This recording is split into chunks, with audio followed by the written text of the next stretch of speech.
So yesterday, I'm sitting in the pain clinic where I go to get my injections. My doctor does them there. And I am a patient of the pain clinic, but I don't go there because that doctor believes in no pot. You know, you need opiates, which is all good. To each their own, whatever.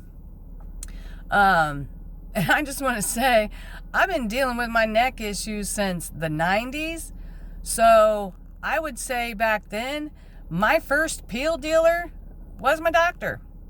And as I tried to explain this to him, if I've been a pothead my whole life, I own that shit like a motherfucker. I love my marijuana. I know the differences between two strains. I know what's going to work for what, you know, and also I want to let you guys know that everybody in their brain has what they call an opiate receptor.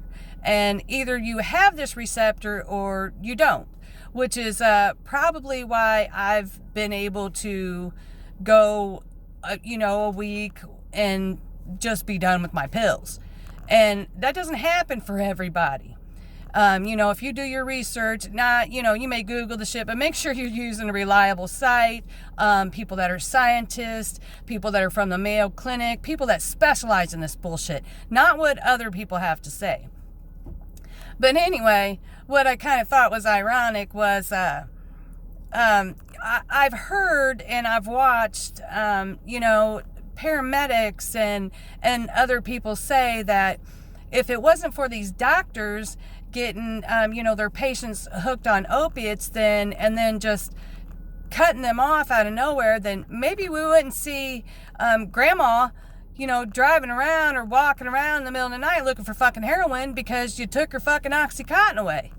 And I guess it just kind of pisses me off because all we hear is all this talk about all this, this fucking opioid epidemic, which, manufacturers like Purdue and our fucking doctors created because they were getting kickbacks for prescribing the shit. And I guess what got me thinking about it was I'm sitting in the pain clinic yesterday waiting to get my epidural, and I have a habit of reading shit on the wall, the charts and shit. So I'm looking at, the back charts about herniated disc and all this. And I happen to notice at the bottom, the people who made the chart, it says right in the fucking big corner, made by Purdue. And then, over in the next corner, in tiny little writing, it says, opiate may induce respiratory problems. Yeah, no fucking shit. And then right below it, instead of it coming out saying, hey, these might be offered in, 20 milligrams, it goes to the highest fucking milligrams that could possibly be prescribed, that you're going to get this shit if you're dying from cancer. It says available in 80 to 160 milligrams. Are you fucking kidding me? So then I'm like, okay, what a fucking joke. So I walk over and look at the next fucking chart, about the next back problems and shit. Look down at the bottom, who the fuck's it made by? Another fucking opioid company. And it's like, you gotta be kidding me, okay? I think, one, my belief on if you want to cure this, if you're serious, if you want to get your heads out of your fucking asses, for one, because I also been talking to a couple parents here lately that kind of seem that they think and know a little bit about this shit going on, but they tend to live on their West End with their fucking heads up their ass and they have no fucking clue. They're just one of those parents who want to blame this person and that person, and I'm not speaking as a parent, I'm speaking as a fucking person. I have been there, years ago. Like I said, the first thing they wanted to do, it was me that had to fucking step up and say, hey, I'm tired of taking a fucking pill for this and a pill for that and a pill for this. I want fucking fixed.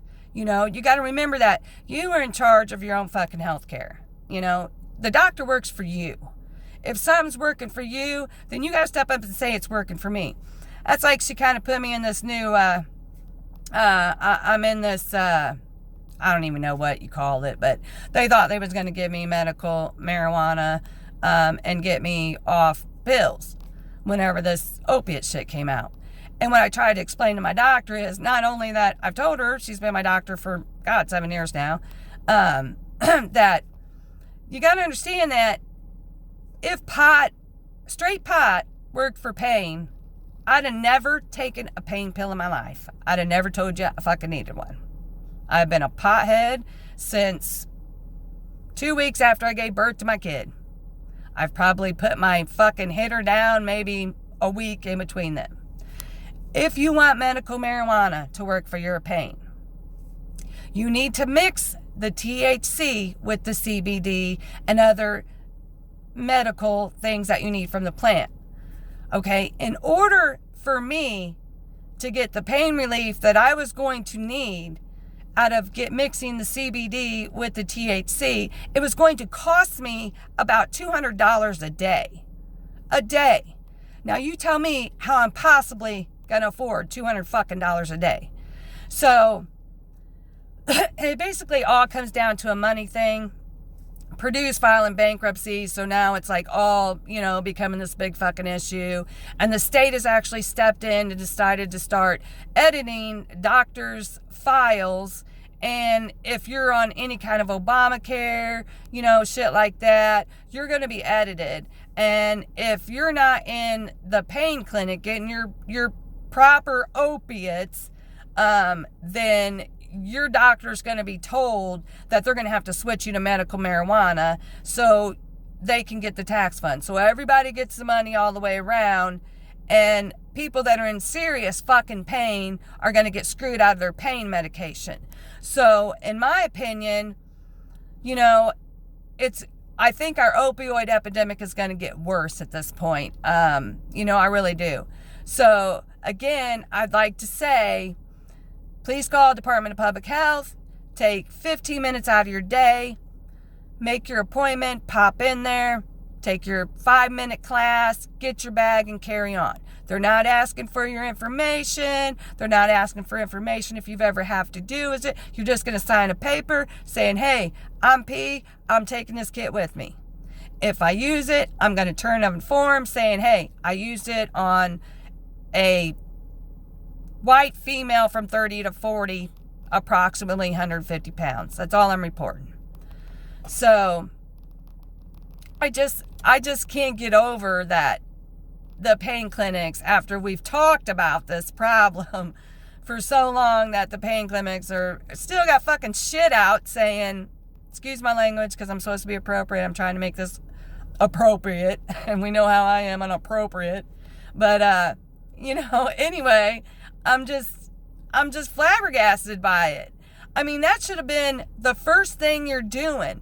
And honestly, this can go out to Dr. Sven, who, I don't see anymore, but he's the operator of the pain clinic. You need to start thinking about looking for alternatives instead of just assuming, everybody's got to come in and piss every 3 months. Yeah, we know that. Just assuming that you've got these people on buku fucking drugs and you're just going to drop them because they sat in the same room with me when I got high last night. They probably didn't even smoke none. But even if they did a couple hits, you're going to drop them. This is why we got people out on the fucking corners looking for fucking dope. All right? So stop. If you need to cut these people off because you're such an unbeliever in marijuana, at least have the common fucking courtesy to wing them off. Or at least try to wing them off. And I also believe that if you want to cure this problem and people really want to do them for themselves, because people, nothing's going to work for you. You can't swap methadone for one drug, or whatever the hell else they got doing. That's not going to work unless you want it to work for you. That's what you need to understand. You can't do it for him. You can't do it for her. You can't do it for Ma, Paul. You can't do it for anybody but yourself. You got to want it. All right? And I'm seeing too many fucking people that are being pushed into it that aren't fucking ready to do it. And then they're being pushed into it 15 fucking times. And they're just not ready. And that's a waste of time for you, for them, not to mention a waste of buku fucking dollars. So I believe that if the government or whoever the fuck's behind this bullshit opioid epidemic that all they do is talk about, I don't see nothing being done about it other than more fucking methadone clinics being, brought up, which is bullshit. But, I think if everybody wants to get your head out of your ass, government or whoever's in charge, state officials, whatever, if you guys want to get your head out of your ass and really do something about it, then you find proper fucking counselors, not people that were just fucking former users and took a 6-week class. People that have fucking lived it, people that are trying to fucking get rid of it day after day, people that are educated, people that have done their fucking research, and you offer every addict that it is think that they are willing to give this up, that they get one opportunity, even if you just give them one opportunity to a rapid detox. I think you would find that once most people got through that detox when they were unconscious, that they would never go back to the shit again. But they never get that opportunity unless they got $15,000 or $20,000. I call bullshit. Okay. I'm sorry. I think I've been going off long enough, but I just got to thinking about that, when I was in the pain clinic yesterday, because I see Purdue's filing bankruptcy, and I see what's going on in America. It's not so much on my block, it's in America. I see it every day. It doesn't matter where you're at. And I don't know. It's crazy. But I do believe that. We've got to have more resources. We need more resources to kick its ass. And you seriously need to think about offering this rapid detox for free, because I think you will get a lot of people off of it if you did it just one time. Just give them one opportunity. Okay. I'm sorry. I don't know. I must have just stewed on it too much. Pissed me off enough. Everybody have a good Wednesday. Check you later. Peace out.